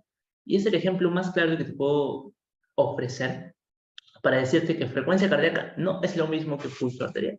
Más allá del concepto que yo te diga de la arteria y los cambios físicos que pueden haber acá y acá, ese es para que lo tengas siempre en mente, ¿ya? No son lo mismo, recuerda. Una fibrilación auricular, por ejemplo, tienes un exceso de latidos y un déficit de pulsaciones, ¿correcto? Ok, espero que me haya entendido la idea. Prefiero explicarte como ejemplo a decir el concepto que todo el mundo dice, ¿no? Que latido es latido, pulso es pulso. Sí, digamos que la hipersonalidad es similar, es un equivalente a ese timpanismo. Así es. Ah, ya. Sobre las recomendaciones del estudio de semiología, va a depender mucho de qué orientación quieran darle, ¿no? Por ejemplo, nosotros a nivel de la ayudantía, la mayoría de ayudantes manejamos libros base, ¿no? De referencia. No utilizamos tanto libros antiguos como algunos docentes de las facultades recomiendan. Por ejemplo, muchos docentes, incluso en la misma San Marcos, recomiendan Strauss, libros antiguos, ¿no? Son bastante densos, ¿no? Y quizás tienen mucha información muy interesante, ¿no? Para ver. Pero actualmente el enfoque que nosotros manejamos es de medicina basada en evidencia con el razonamiento clínico, ¿no? Como lo que te mencionaba hace un ratito. Me imagino que también van a hacer una explicación breve sobre eso durante los talleres. Pero son libros como el Bates, el Argente creo en menor medida, pero también es un libro que se acepta, ¿no? Y otros libros de razonamiento clínico que hay, sobre todo en inglés, ¿no?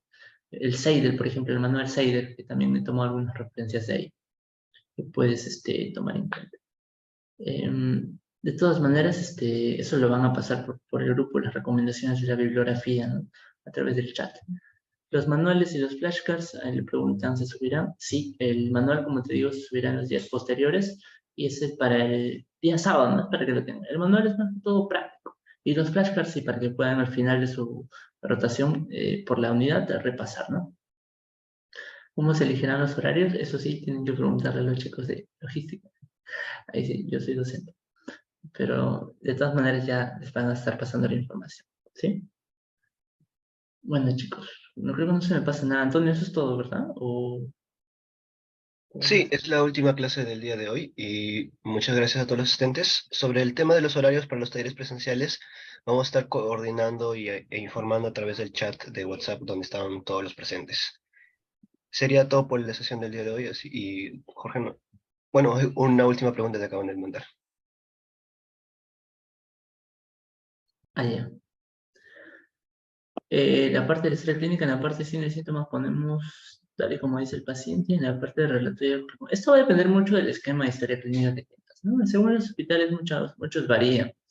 Eh, Cuando uno relata el relato cronológico que uno da o la enfermedad actual, uno al describir tiene que ser lo más preciso posible. Y si tú no puedes ser preciso en lo que escribes, pues lo pones entre comillas. El paciente refiere, me duele acá. Ya, puede sonar tonto, pero estás escribiendo lo que te están diciendo.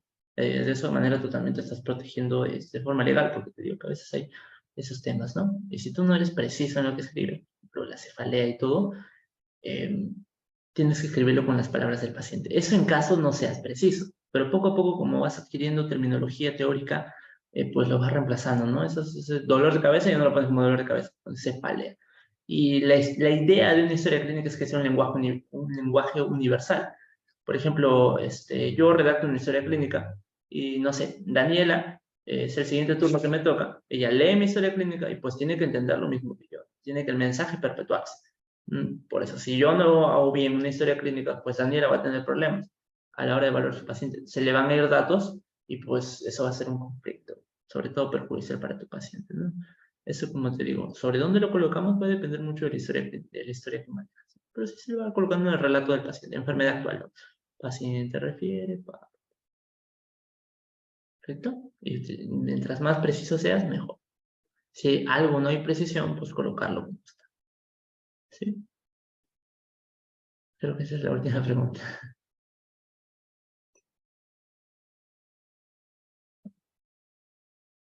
Sí, ¿verdad? Ya bueno, chicos, ya, para que puedan dormir. Eso es todo por mi parte, chicos. Nos vemos en la siguiente clase. ¿Ok? Muchas gracias por su atención. Bien, nuevamente gracias con todos los presentes. Recuerden responder el formulario que se ha pasado al chat del Zoom. También se va a usar como registro de asistencia. Y sería todo por esta ocasión. Muchas gracias y dejaremos el Zoom abierto 5 minutos más para que puedan acceder al link y cerraremos la reunión. Buenas noches con todos. Nos vemos el miércoles.